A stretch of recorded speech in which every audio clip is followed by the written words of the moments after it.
Kita akan mulai pada online ini, dan saya berdoa bahwa Ibu akan benar-benar mendapatkan makanan rohani yang benar-benar merubahkan gaya hidup yang lama menjadi gaya hidup kerajaan Allah. Kita ini berapa lama kita menjadi orang Kristen, sudah ikut Tuhan lama, sudah banyak dengar khotbah dari pendeta, macam-macam pendeta, sudah baca buku rohani, baca firman, sudah sering kali ibadah. Tapi berapa banyak dari kita yang nggak ngalami breakthrough dan terobosan, bahkan karakternya tambah buruk, sifatnya buruk, nggak mengalami perubahan. Ada yang seperti itu?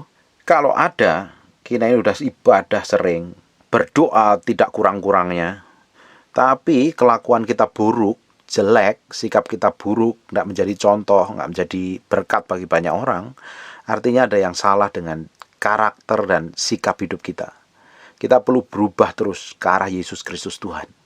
Ini perjalanan kekristenan yang sejati itu berubah dari kemuliaan satu pada kemuliaan yang lain, dari urapan yang satu kepada urapan yang lain, dari hikmat yang satu kepada hikmat yang lain. Harus beranjak terus, setiap hari mengalami breakthrough dan terobosan, mengalami perubahan sesuai dengan gambar dan karakter Allah. Harusnya tahun 2021 ini sudah kita lewati, dan kita sekarang masuk tahun yang 2002, harusnya perjalanan hidup kita mau lebih baik. Yang kita pernah lewati ini jauh harusnya lebih baik. Sekarang kita masuk Februari, harusnya Februari ini lebih baik daripada tahun-tahun kemarin.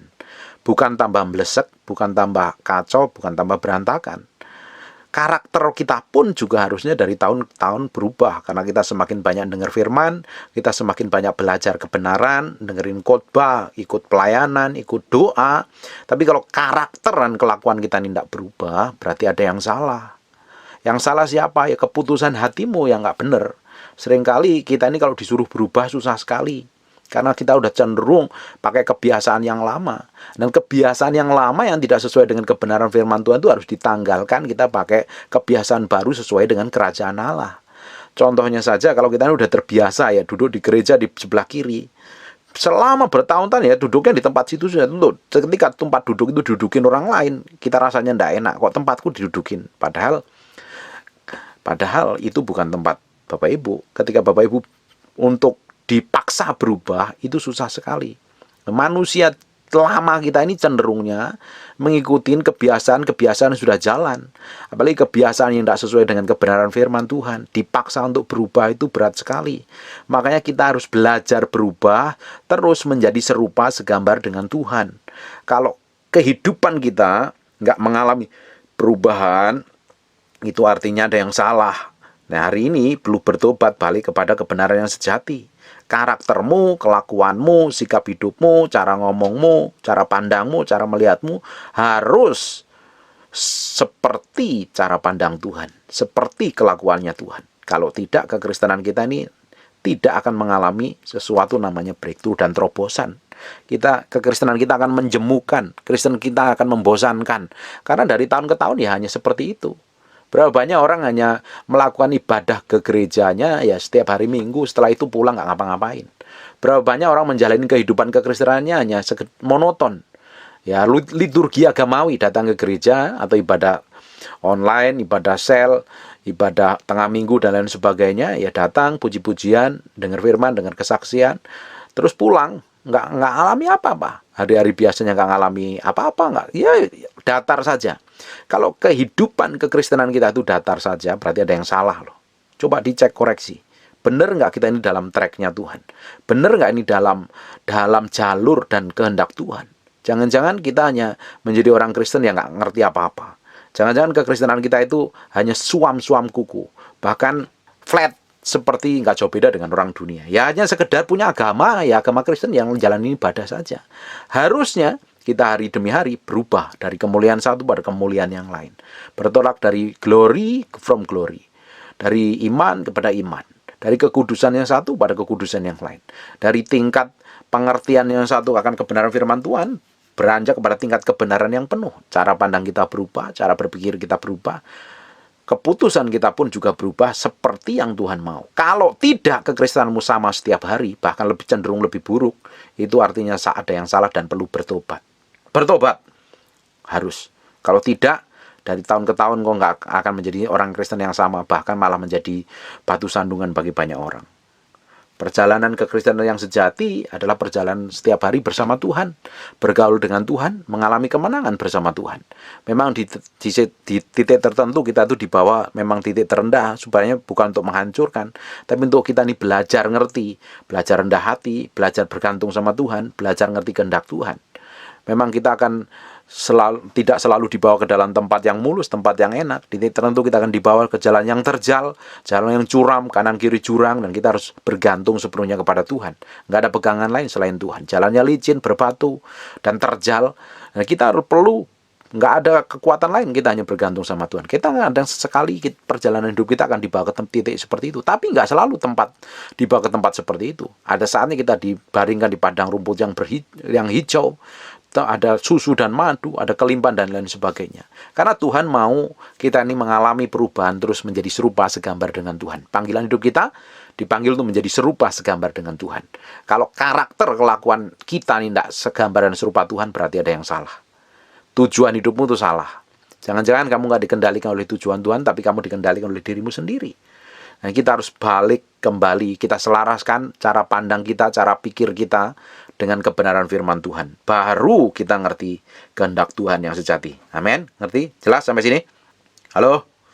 Sekarang buka Amsal pasal yang ketiga, mulai ayat yang pertama. Hai anakku, janganlah engkau melupakan ajaranku. Tuhan ngomong begini, jangan kau melupakan ajaranku. Dan biarkanlah hatimu memelihara perintahku. Makanya kita ini meski tahu kebenaran. Kalau kita tidak ngerti kebenaran, kita nggak tahu patokannya apa, batasannya apa. Nah, kita itu perlu belajar firman, perlu bergaul dengan firman, perlu dengerin khotbah pendeta yang benar, khotbahnya ngajarnya lo ya. Soalnya banyak pendeta ngajarnya nggak benar. Kita mesti dengerin pendeta ngomongnya benar, pemimpin yang ngajarnya benar, ngajarin firman Tuhan, supaya apa? Kita ini hidup dalam ketetapan Tuhan. Ada patokannya jelas tuh, firman tuh. Standarnya itu jelas tuh firman. Kalau kita dengar, kita ngerti, kita benar-benar simpan pengajaran, kebenaran itu dalam hati kita. Kita benar-benar masukkan semua pengajaran, perintah Tuhan dalam hati kita. Semua tingkah laku kita, keputusan kita yang kita ambil, perjalanan hidup kita akan berhati-hati, nggak akan sembrono dan sembarangan. Ini penting sekali. Banyak orang ambil keputusan maunya sendiri, enaknya sendiri. Karena sudah memiliki pengalaman masa lalu, ya mungkin kejadiannya nggak jauh dalam seperti masa lalu. Ya ambil aja keputusan seperti biasanya. Ternyata Tuhan berbicara lain. Karena Tuhan selalu memberikan kasih setia Tuhan itu selalu baru setiap hari. Tetapi di sisi lain, masalah sehari hanya cukup sehari. Artinya apa? Memang masalah tetap ada, sehari hanya cukup sehari. Masalah hari ini ya cukup hari ini, jangan dibawa untuk besok. Tinggalkan, makanya kalau punya masalah di luar, jangan dibawa ke rumah tangga. Nanti rumah tanggamu kacau, ribut, gegeran. Masalah rumah, masalah di luar, tinggalkan di depan pintu. Kamu masuk dengan manis, dengan ngomong baik dengan istri, dengan mesra dengan istri dan anak-anak. Dan kita kalau nggak tahu jalan keluar untuk masalahmu hari ini, serahkan kepada Tuhan. Dan percaya, besok pagi Tuhan ngomong, Tuhan berikan kasih setia yang baru.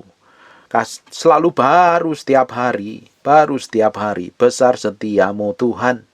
Besar setiamu. Tuhan selalu berikan selalu baru, fresh setiap hari. Setiap hari Tuhan berikan berkat yang baru, pewahyuan yang baru, hikmat pengertian yang baru, bahkan pengalaman-pengalaman mujizat dan lain-lain yang baru setiap hari. Itu kita harus berjalan terus bersama Tuhan. Tuhan selalu ngomong yang fresh setiap hari buat kita. Itu yang membimbing kita, yang membawa kita dalam pusat kehendaknya. Kalau kita ngerti ini, hidup kita itu akan bermakna, hidup kita akan berbeda. Hidup kita akan hati-hati. Dan biarlah hatimu memelihara perintahku. Banyak orang ngerti firman hanya diisi di kepalanya. Kalau kita ini dengerin firman, dengerin khotbah, dengerin kebaktian atau ibadah apapun namanya, nah kita dengar firman hanya kita isi kepala kita. Ujungnya kita menjadi orang agamawi loh. Mudah menghakimi, yang mudah menuduh, mudah mencap orang lain sesat dan lain sebagainya. Kita menjadi orang Kristen yang hanya menaati hukum dan peraturan saja, tapi tidak memiliki kehidupan. Kekristenan kita itu nggak seperti itu. Kekristenan kita adalah pergaulan kita dengan Tuhan. Menghidupin firman bukan hanya di kepala, tapi di dalam hati. Kalau Bapak Ibu dengar firman ditaruh di dalam hatimu, benar-benar masuk sampai ke dalam hatimu, hatimu akan dirubah dengan firman yang kamu dengarkan itu. Tapi kalau kita dengar firman sebatas pengetahuan di kepala, kita akan jadi orang yang nyentrik, jadi orang yang aneh, jadi orang yang gampang sekali mengkritik orang lain, menuduh orang lain, menghakimi orang lain, merendahkan orang lain. Oh, dia nggak serohani saya, dia nggak sehebat saya, dia nggak seberkenan saya. Seringkali orang-orang seperti itu kan banyak kita temuin hari ini. Orang ngerti firman sedikit merasa belagak tahu seluruh jagat raya. Orang berdoa sedikit merasa kudus, suci dan berkenan di hadapan Tuhan, yang lainnya tidak. Kalau kita ini hanya sebatas pengertian kita seperti itu, artinya Kristenan kita masih kedagingan. Kristen yang sejati adalah Kristen yang mematikan semua keinginan daging dan menaklukkannya pada pusat kehendak Tuhan. Naruh firman yang didengarnya, yang dipelajari, yang direnungkannya di dalam hatinya. Tujuannya untuk apa? Bukan untuk mengkhotbahin orang lain. Bukan untuk ngajarin orang lain kalau kita belajar firman. Tapi pertama kali harus firman itu masuk ke dalam hati untuk merubah yang di dalam ini loh. Kalau Bapak Ibu dengar firman itu yang perlu dirubah di dalam hatimu. Jangan kau dengar firman untuk suamimu, untuk istrimu, tuh cocok tuh buat kamu tuh, cocok tuh buat kamu tuh. Dengerin firman itu tuh, bagus tuh buat kamu. Dengerin baik-baik. Bapak Ibu, kalau Bapak Ibu dengar firman dan itu cocok dengan saudaramu atau istrimu atau suamimu, sebenarnya dia juga firman itu cocok buat dirimu sendiri. Pertama kali kita dengar firman itu harus mengubah hati kita. Jangan pakai firman tuh untuk menghukumi orang, menghakimi orang lain. Jangan merasa benar sendiri. Makanya itu kita tuh perlu dengar firman setiap hari. Firman yang kita dengar itu akan membersihkan hati kita yang di dalam nih loh. Kan kejahatan yang di dalam hati itu nggak ada yang tahu. Yang tahu kan hanya Tuhan sama diri kita sendiri. Seringkali diri kita sendiri juga nggak tahu kok. Kita tuh perlu dibersihkan hati kita yang di dalam ini dari semua kebusukan, kekotoran, kenajisan ini. Motivasi jahat, keinginan jahat, dan lain sebagainya ini. Perlu kita terima firman untuk membersihkan hati kita. Semua firman yang saya sampaikan, kalau Bapak Ibu ngikutin pengajaran saya di YouTube, itu keras, tajam sekali loh. Itu tujuannya untuk membersihkan hati kita yang di dalam, supaya kita suatu hari dapatin berkenan. Saya nggak mau dengerin hanya ngomong manis-manis dan ujungnya Bapak Ibu ditolak Tuhan. Buat apa? Saya ini sebagai hamba Tuhan harus bertanggung jawab kepada Tuhan suatu hari. Saya dipakai Tuhan untuk ngomong kebenaran, sekalipun itu nggak enak. Seringkali menyakitkan, seringkali menemplak, menegur dan menasihatin. Itu memang bagus. Firman harus seperti itu. Supaya hati kita itu didapatin murni di hadapan Tuhan. Saya nggak mau menghibur. Kalau saya empok-empok terus, saya hibur-hibur terus, saya ngomong yang baik-baik terus, ujungnya saya sendiri ditolak Tuhan, Bapak Ibu ditolak Tuhan, ya buat apa? Makanya kita ngerti firman itu merubah hatimu. Nih. Katakan merubah hati saya. Ngomongin. Firman untuk merubah hati saya. Ngomongin. Bukan untuk ngotbahin orang lain. Kita belajar firman tuh hatimu yang dulu berubah. Jangan suruh istrimu berubah. Jangan suruh bosmu berubah. Jangan suruh pendetamu berubah. Jangan suruh suamimu berubah atau suruh anakmu berubah. Kalau dengar firman, kamu yang berubah dahulu. Dengerin baik-baik nih. Jangan paksa orang lain berubah seperti yang kamu mau. Sampai matamu biru, tidak akan pernah berubah. Jangan pernah paksa orang lain untuk berubah. Tidak akan pernah berubah. Justru kamu akan kecewa. Kamu sendiri yang berubah seperti Tuhan. Baru Tuhan urusin hati orang lain yang kamu doakan. Amin. Ini penting sekali nih. Jangan coba-coba merasa benar sendiri, merasa hebat sendiri, terus bisa menghakimi orang lain karena kamu merasa di atas. Tidak bisa. Kita itu harus benar-benar bergantung sepenuhnya pada Tuhan kok. Tanpa Tuhan kita ini bukan apa-apa. Apalagi kita ini dipakai dengan kekuatan kita kedagingan untuk menghakimi orang lain. Memangnya kita ini siapa? Kita harus belajar merendahkan hati kita sepenuhnya dan bergantung sepenuhnya kepada Tuhan. Supaya di dalam hati kita itu murni. Karena hati yang murni itu mudah sekali dibentuk di proses Tuhan. Mudah dipromosi dan diberkatin Tuhan. Tapi kalau hati yang busuk, dolak-dalik ya, punya muslihat jahat dan lain sebagainya, punya untuk keuntungan diri sendiri, ya buat apa? Ujungnya kamu nanti melakukan segala sesuatu yang dapat pujian manusia, tapi ujungnya ditolak Tuhan. Tidak ada gunanya sama sekali. Bapak Ibu, kita lihat kan pandemi ini semakin hari semakin menggila. Terus apa yang kita bisa harapkan? Terus apa yang kita bisa lakukan? Bukankah kita harus belajar berserah kepada Tuhan? Ya kita kan nggak tahu apakah kita dengan pandemi ini tetap bertahan. Ya saya berdoa semuanya bisa bertahan sampai pandemi ini berakhir. Tapi kalau seandainya benar-benar nggak dipanggil Tuhan, kan kita harus mempersiapkan diri dengan baik. Kita siap sedia ketika kematian itu datang kapan saja. Artinya kita bisa mempertanggungjawabkan semua tindakan kita, semua tingkah laku kita, semua perkataan dan karakter kita. Bahkan semua motivasi yang di dalam kita itu kita bisa pertanggungjawabkan di hadapan Tuhan. Supaya apa? Suatu hari kita dapatin berkenan di hadapan Tuhan. Itu fungsinya kita tuh belajar firman. Firman yang kita pelajarin, firman yang kita dengar, firman yang kita renungkan, itu membersihkan yang di dalam kita ini. Harus bersih dulu. Kalau tidak, kok didapati najis di hadapan Tuhan kan nggak berkenan. Semua pelayananmu, semua tindakanmu, semua sedekahmu, semua persembahanmu akan sia-sia belaka kalau kita suatu hari ditolak di hadapan Tuhan. Yang kita kejar hari ini kan bagaimana kita ini menyenangkan Tuhan, berkenan di hadapan Tuhan. Bagaimana dimulainya? Dimulai dengan membersihkan hati kita yang di dalam ini. Kita ngerti firman, taruh dalam hati, menguduskan, menyucikan hati kita. Amin. Baru ayat yang keduanya ngomong, karena panjang umur dan lanjut usia. Ternyata orang yang hidup dalam Tuhan itu diberikan panjang umur, bukannya sekedar panjang umur sampai tua, nggak mati-mati, nggak seperti itu. Tapi panjang umur dan lanjut usia kita itu berguna, bermanfaat, punya nilai, menjadi berkat bagi banyak orang. Tahu nggak Bapak Ibu, bahwa nyawamu, hidupmu itu berharga buat orang lain. Kalau hari ini hidupmu belum bisa jadi dampak, belum bisa jadi berkat, artinya kamu meski berubah dan berjalan seperti apa yang Tuhan mau loh. Setiap hidupmu, setiap kata-katamu, setiap langkah dan perbuatanmu itu berharga buat orang lain. Bisa merubah orang lain menjadi serupa segambar dengan Tuhan. Bisa menjamah orang lain, bisa memberkati orang lain. Bapak Ibu meski sadar, setiap umur yang ditambahkan kepada kita, setiap usia yang ditambahkan setiap jam, setiap hari, setiap menitnya kepada kita, harusnya mengalirkan berkat bagi banyak orang. Setiap Tuhan pertambahkan umur panjang hari, harusnya sepanjang hari itu kita menjadi berkat bagi banyak orang. Menjadi inspirasi banyak orang. Bukan malah menjadi batu sandungan. Bukan malah menjadi pusat keributan, sumber masalah, dan lain sebagainya. Harusnya hidup kita menjadi berkat. Berkat bagi suamimu, berkat sama bagi istrimu. Coba kalau yang dengar firman-Nya ada suami istri, dicek nih, benar nggak saya menjadi berkat buat kamu? Benar nggak saya ini menjadi berkat buat anak-anak? Coba dicek masing-masing. Karena setiap umur yang Tuhan tambahkan kepada kita, harusnya kita pakai untuk menjadi kepanjangan tangan Tuhan. Mulut kita menjadi kepanjangan lidah Tuhan. Hidup kita berkat-berkat yang kita terima menjadi kepanjangan tangan Tuhan untuk memberkati orang-orang yang berkesusahan. Bukan kita menjadi orang yang egois, tamak, dan lain sebagainya. Coba dicek masing-masing. Benar nggak setiap waktu, setiap menit yang Tuhan percayakan kita pakai untuk memberkati orang lain? Terutama memberkati pasangan hidupmu yang kamu setiap hari tidur bareng, hidup bareng, makan bareng, dan lain sebagainya itu. Atau malah mulutmu kamu sering pakai menyakitin orang sekitarmu. Kalau mulut kita masih suka nyerocos, ngomel yang nggak jelas, itu lebih baik diem loh. Belajar dia mengendalikan diri.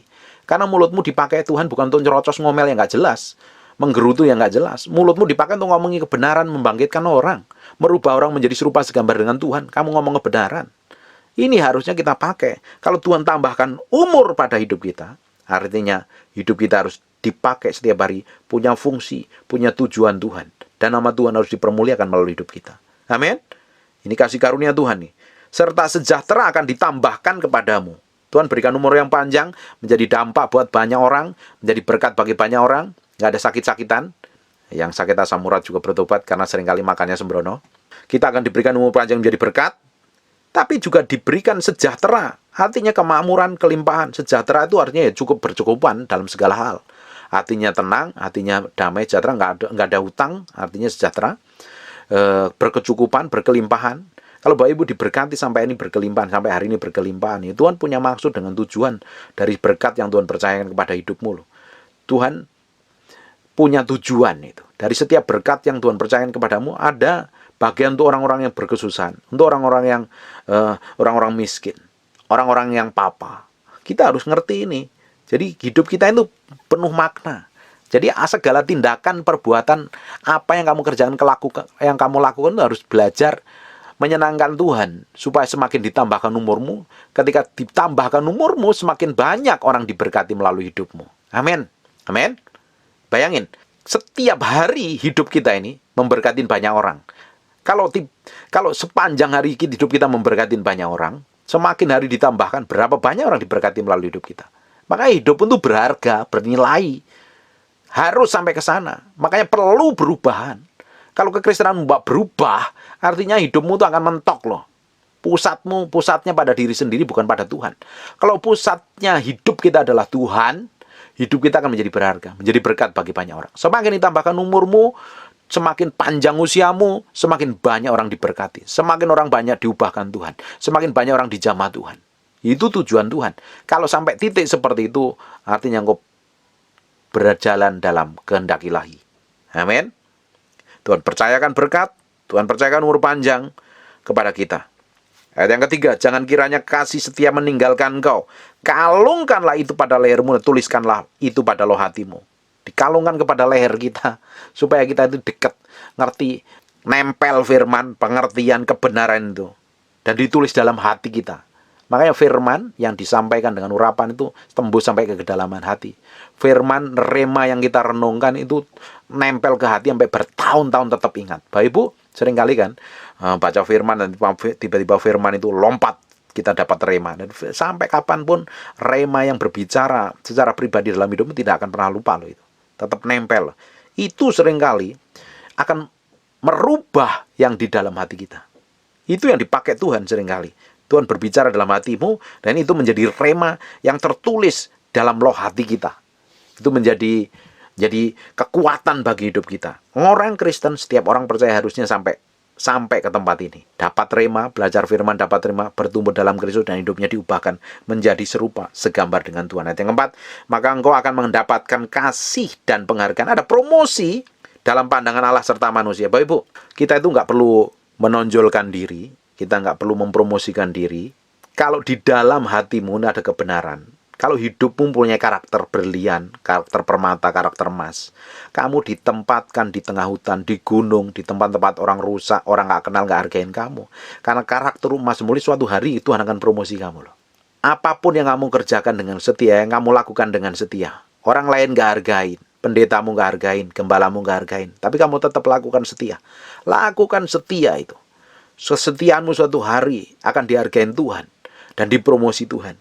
Kalau hidup kita dalam kebenaran, hidup kita dalam pusat kehendak Tuhan, ngerti jalan dan maunya Tuhan, kita mendapat kasih dan penghargaan dalam pandangan Allah dan manusia. Bayangin, dalam pribadi, dalam kacamatanya Tuhan kita dipromosi, dalam pandangan Allah kita dipromosi, ditinggikan, dalam manusia kita perlu juga dapat kasih karunia. Jadi dapat double favor, dari manusia dan favor dari Allah. Ini kita kalau udah dapat kayak begini nih, apa saja yang kamu kerjakan Tuhan bikin berhasil. Tidak mungkin orang yang dapat kemurahan, dapat kasih sayang dari Allah dan kasih sayang dari manusia, hidupnya keleleran, melarat, kekurangan. Tidak mungkin.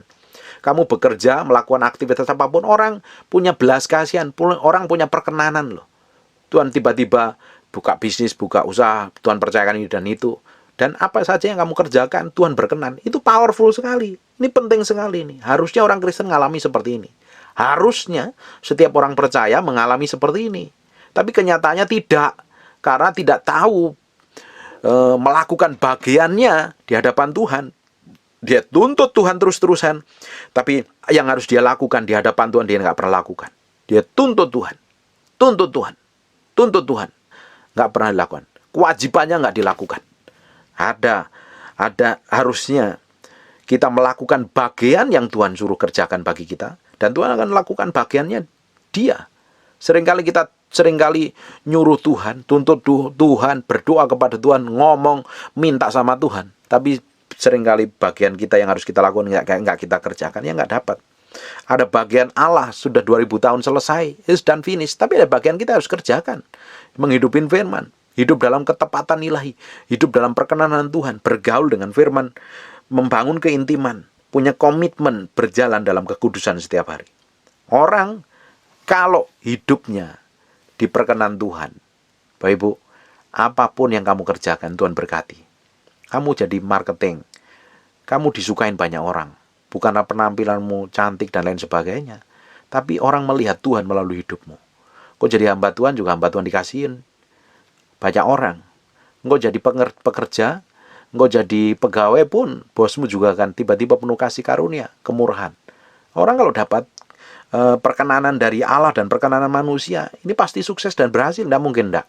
Orang Tuhan benar berkenan, manusia juga berkenan. Bukankah Yesus juga mengalami yang sama? Inilah anakku yang aku berkenan kepadanya. Yesus semakin bertumbuh, itu semakin dikasihi Allah dan dikasihin manusia. Yesus waktu masih anak-anak dan bertumbuh ke remaja sampai dewasa, semakin dewasa, dia semakin disukain banyak orang.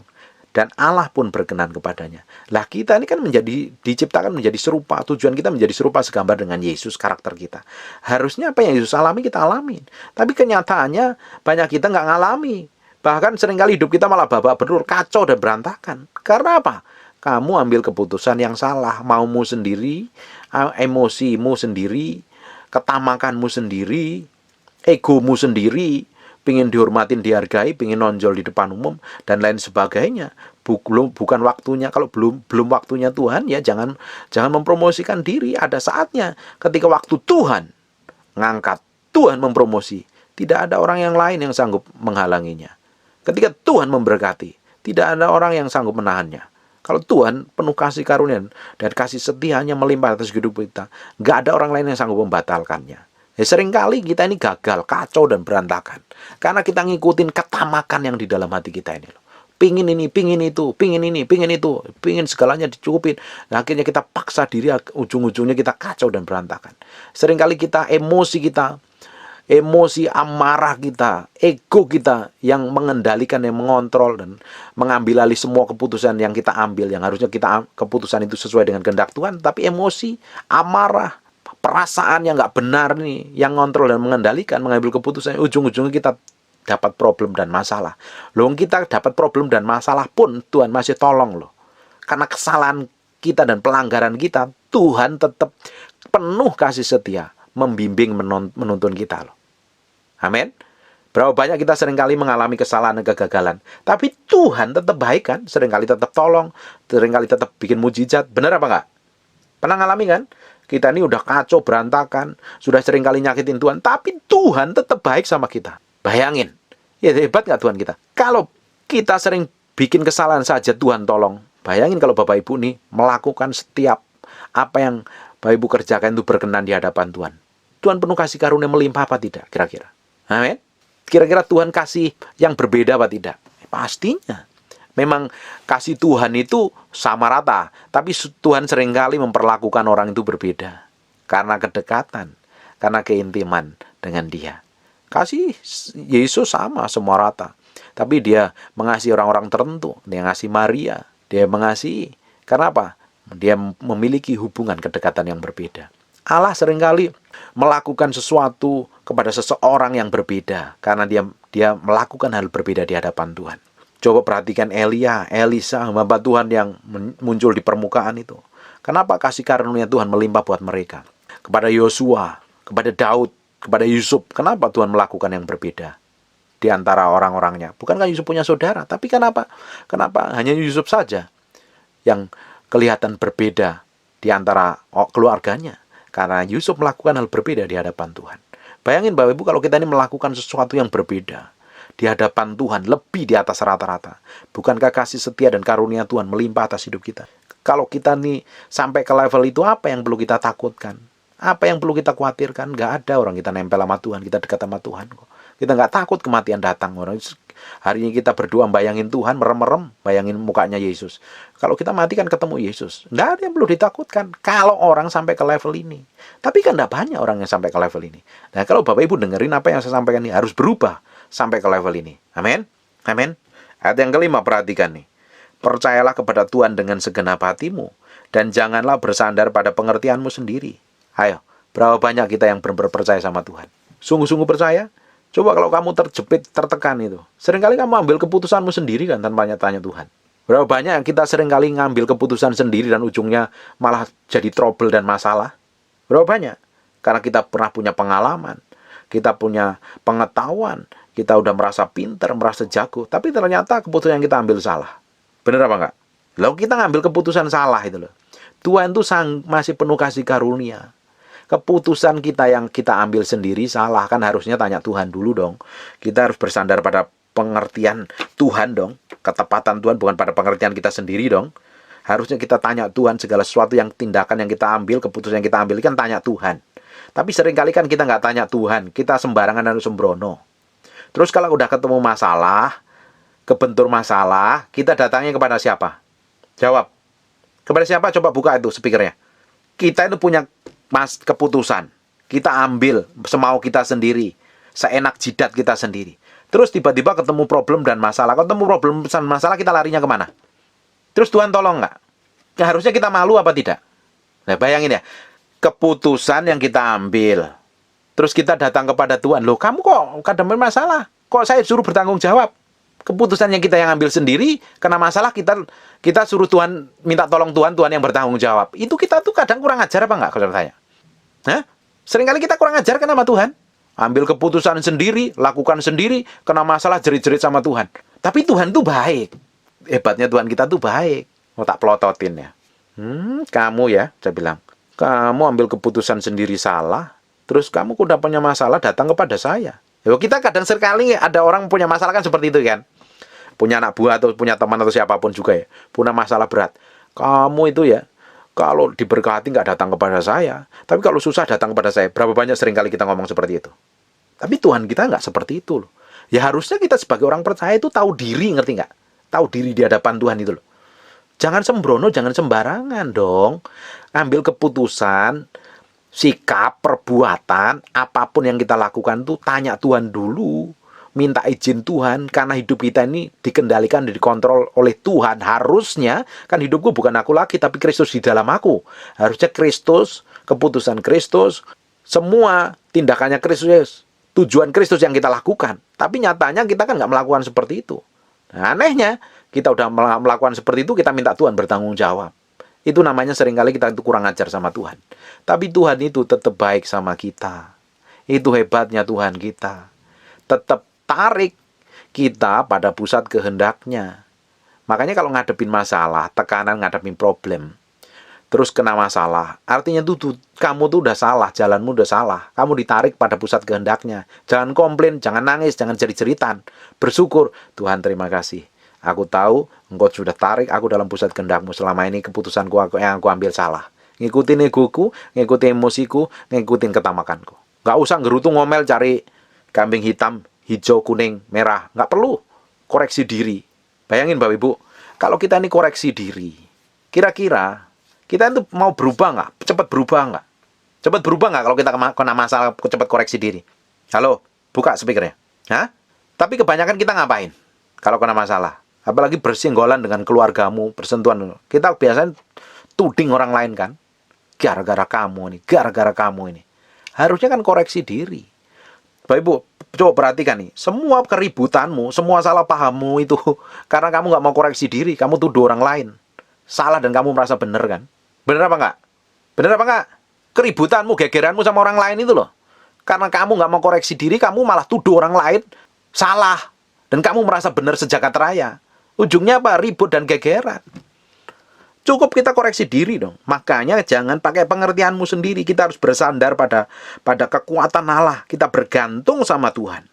Bergantung sepenuhnya kepada Tuhan. Menyerahkan kepada Tuhan seluruh tindakan karakter hidup kita itu. Pusatnya harus kehendak Tuhan. Supaya kita melakukan tepat seperti yang Tuhan mau. Bukan yang kita mau. Tapi berapa banyak kita seringkali pakai kekuatan kita sendiri. Dan ujungnya tetap gagal dan kacau kok. Kalau kita pakai kekuatan kita sendiri, pasti salah paham, kacau, gegeran. Dan tetap ujungnya balik kepada Tuhan. Karena Tuhan mau, setelah kita lahir baru dan percaya sama Tuhan ini, kita tuh kalau salah tetap ditarik pada pusat kehendaknya. Karena Tuhan mau kita berjalan dalam pusat kehendaknya loh. Bayangin, kita sebelum bertobat saja, Yesus rela mati di kayu salib buat kita. Apalagi kita sudah percaya, jadi orang percaya, udah orang benar. Mana mungkin kita salah dibiarin? Nggak mungkin. Kalau kamu ngotot salah dibiar, ngotot nih, udah tahu salah ngotot, maumu sendiri, maka seringkali kebentur tembok kan? Kalau udah kebentur tembok larinya kemana? Cari Tuhan nggak? Nah, makanya Tuhan tetap tarik hati kita pada pusat kehendaknya, karena Tuhan mau kita hidup dalam kehendaknya sepenuhnya.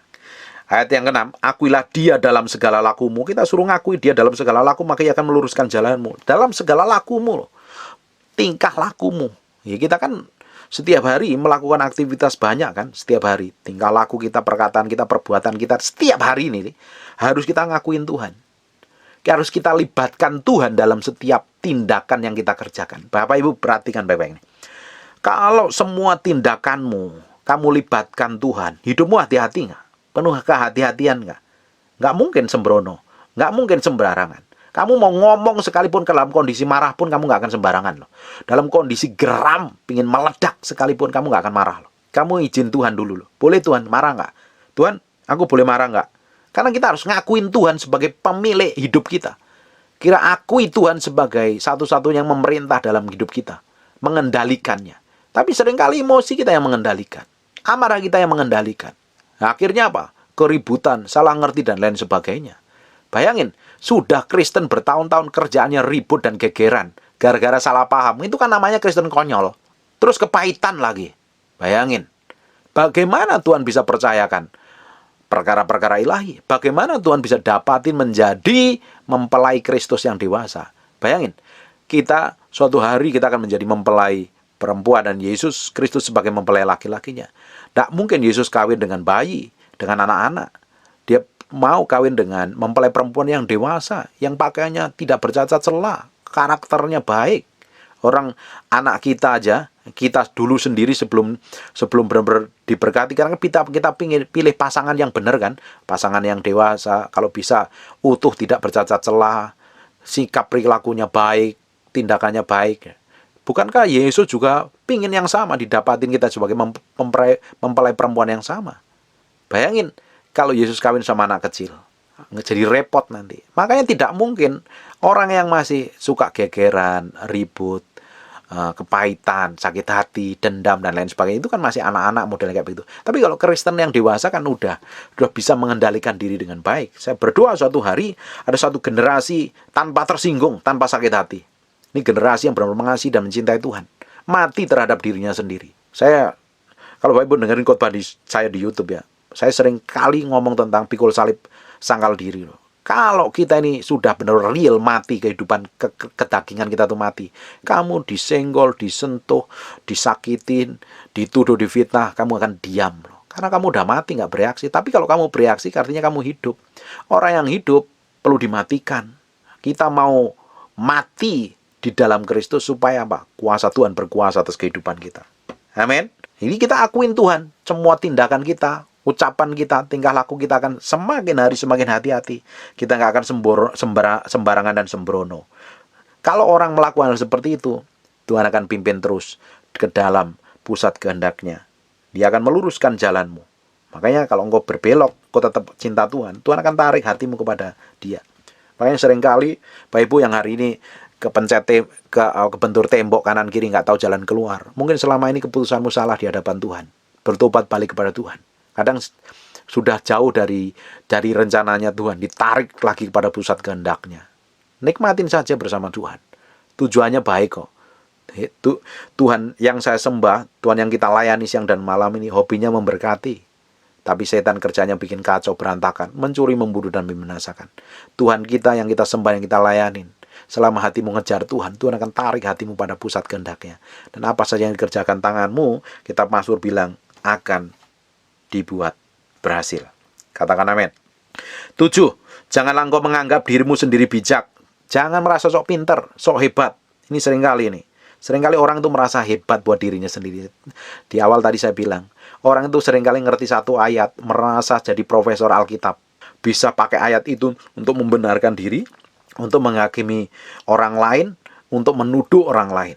Jangan merasa sendiri bijak. Kalau kita ngerti firman, kita belajar firman untuk kasih makan manusia rohmu, bukan untuk ngotbahin orang lain, bukan untuk nuduh orang lain. Bapak Ibu, setiap hari itu saya belajar firman. Belajar firman saya itu saya kasih makan manusia roh saya loh. Saya harus kasih makan manusia roh saya. Kalau di dalam saya ini ada firman, yang keluar dari mulut saya firman.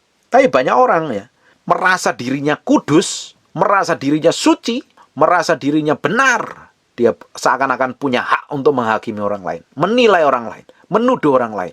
Lah pikir dia itu siapa? Apa dia mau jadi Tuhan buat orang lain? Orang yang menganggap dirinya bijak itu kan jadi orang angkuh, orang pongah, orang sombong, keras kepala, susah ditegur, susah dinasihatin. Orang merasa bijak, merasa pinter, merasa hebat. Bagaimana mungkin dengar perkataan didikan? Kalau sampai titik seperti ini, kita mengalami titik seperti ini, kita perlu bertobat dan balik kepada Tuhan. Amin. Janganlah engkau menganggap dirimu sendiri bijak, takutlah akan Tuhan dan jauhilah kejahatan. Hidup kita mesti takut akan Tuhan. Alkitab kan ngomong kan, kerjakan segala sesuatu seperti engkau mengerjakannya untuk Tuhan. Artinya apa? melakukan tindakan, sikap, apapun yang kita kerjakan. Apapun yang Tuhan percayakan dalam pekerjaan, apapun itu loh ya. Sekalipun orang nggak lihat, halnya sepele dan lain sebagainya. Kamu kerjakan seperti mengerjakannya untuk Tuhan. Suatu hari Tuhan akan promosi kalau engkau didapatin setia dan siap dipercayakan perkara-perkara besar. Bagian kita itu hanya setia loh. Melakukan kebenaran dan hidup kita takut akan Tuhan. Kita lakukan itu terus. Sekalipun orang nggak lihat, kita tetap setia lakukan kebenaran. Hidup kita hati-hati, nggak sembarangan sembrono. Sekalipun orang nggak lihat, orang nggak puji, orang nggak lulukan, kamu tetap lakukan kebenaran. Engkau hidup takut akan kebenaran. Kau lakukan dengan ketulusan hati. Suatu hari ketika didapatin, waktunya tepat, promosi dan peninggian Tuhan itu akan datang. Amin. 8. Itulah yang akan menyembuhkan tubuh dan menyegarkan tulangmu. Makanya orang, Bapak Ibu, dengerin baik-baik ini. Penting ini. Kebahagiaan itu adalah keputusan kita. Katakan bahagia adalah keputusan kita. Kita itu mau memutuskan untuk marah atau memutuskan untuk senyum. Kita memutuskan untuk sedih atau memutuskan untuk bahagia. Kalau kita memutuskan hidup benar di hadapan Tuhan, Alkitab ngomong, itulah yang akan menyembuhkan tubuhmu. Hidup kita akan bahagia, nggak ada kena penyakitan, nggak akan mati muda dan lain sebagainya. Memang ada beberapa orang yang dipanggil mati muda, itu rahasia ilahi. Tapi Alkitab ngomong kan, itulah yang akan menyembuhkan tubuhmu dan menyegarkan tulangmu. Bukankah hati gembira adalah obat yang manjur, tapi semangat yang patah mengeringkan tulang? Tapi berapa banyak kita pakai kekuatan kita sendiri, keputusan yang kita ambil pakai pola pikir kita sendiri merasa benar sendiri dan orang lain salah semua. Kita merasa orang hebat sejagat raya dan orang lain kacau semuanya. Kita jadi orang yang angkuh dan sombong. Ujung-ujungnya apa? Kita jadi orang yang penuh kekhawatiran, ketakutan. Takut orang lain serang kita. Takut orang lain sakitin hati kita. Takut orang lain rendahkan kita. Orang merasa dirinya benar sendiri kan pasti orang lain akan serang, tuduh. Dan dia takut orang lain menyaingin dia. Bagaimana orang itu bisa hidup bahagia dan sejahtera loh. Ya, makanya hidup kita akan bahagia, dan kebahagiaan itu keputusan kita untuk melakukan kebenaran firman Tuhan, mengambil keputusan yang benar seperti yang Tuhan mau. Amin. 9. Muliakanlah Tuhan dengan hartamu, dengan hasil pertama dari segala penghasilanmu. Makanya saya bilang, berkat, kalau kita ada hukum berkat. Hukum berkat itu datang ketika kita menabur. Kalau kita ingin diberkatin, ya kita bisa menabur. Nah, dari setiap berkat yang kita terima, ada bagian untuk Tuhan, untuk pekerjaan Tuhan, untuk orang-orang miskin, untuk orang-orang susah. Ada bagian untuk kita makan, untuk kebutuhan kita sendiri. Makanya kalau kita tahu kita ini adalah pengelola, bukan pemilik. Katakan pengelola. Kita ini adalah pengelola, bukan pemilik. Tapi seringkali kita merasa jadi pemilik. Ketika Tuhan berkatin, itu berkat kan datangnya dari Tuhan, untuk Tuhan. Betul apa enggak? Tapi ketika Tuhan minta tolong berkatin si A, si B, si C, seringkali tunggu dulu lah Tuhan. Tunggulah. Karena kita merasa pemilik. Bayangin Bapak Ibu, pengelola itu seperti seorang kasir di bank. Bapak Ibu datang ke kasir ke bank besok pagi, setor uang 100 atau 200 juta, terus setor ke kasir kan. Kasir kan hitung uangnya. Kan dia pengelola kan. Pemiliknya kan Ibu kan. Bapak Ibu kan pemiliknya. Saya mau cari deposito. Taruh deposito separuh jadi tabungan biasa aja. Terus kasirnya marah-marah. Wah, ini nggak bisa, nih uang udah main, ini mau masuk bank, nggak bisa sembarangan seperti itu. Kira-kira Bapak atau Ibu marah nggak sama kasirnya? Ini uang gua kok, kamu ini sebagai kasir kok ngatur-ngatur. Seringkali kan kita seperti kasir yang nggak tahu diri kan. Ngatur uang maunya sendiri, nggak seperti pemiliknya yang ngatur. Orang suruh alokasikan separuh di deposito, separuh di tahapan, tapi maunya sendiri dia. Semua yang ditaruh di tahapan, pasti ngomel kan. Ibu yang setor uang pasti ngomel kan. Ini orang gimana sih? Terus panggil manajernya, suruh tegur. Bukankah kita seringkali jadi kasir yang nggak berhikmat? Kita kelola uang pakai cara kita sendiri, padahal miliknya Tuhan itu. Amin. Halo? Ngerti sampai sini? Kalau kita tahu ini, ayat 10 perhatikan, maka lumbung-lumbungmu akan diisi penuh sampai berlimpah-limpah, dan bejana pemerahanmu akan meluap dengan air buahnya. Ada berkat Tuhan. Melimpah-limpah. More than enough. Ngerti? Amin. Ayat 11 perhatikan. Hai anakku, janganlah engkau menolak didikan Tuhan, dan janganlah engkau bosan akan peringatannya. Simple toh. Orang mau diberkatin Tuhan, yang ngikutin alurnya Tuhan, caranya Tuhan. Kalau sampai hari ini kita belum sampai ke level ini, kita perlu belajar berubah setiap hari menjadi serupa segambar dengan Tuhan. Hati kita tuh perlu diluruskan terus setiap hari dengan kebenaran firman Tuhan. Karena hati kita seringkali itu melenceng. Kita dapat berkat sedikit aja, wah, hati kita udah mulai bengkok. Kita dilulukan orang lain sedikit aja, wah, udah mulai tinggi hati dan lain sebagainya. Kita merasa diagung-agungkan sedikit aja, udah lupa diri, lupa lautan, lupa daratan. Kita udah mabuk lautan, mabuk daratan. Udah nggak nginjek bumi lagi. Kita harus bisa menempatkan hidup kita dengan tepat di hadapan Tuhan. Berjalan dalam ketepatan ilahi. Maka ujung dari hidup kita akan menjadi berkat bagi banyak orang. Perkataanmu, sikapmu, tindakanmu akan meninggalkan jejak yang baik, meninggalkan lemak, menggarami banyak orang, merubah banyak orang, memberkatin banyak orang. Dan nama Tuhan disebut atas hidupmu dan atas keluargamu. Amin. Haleluya. God bless you.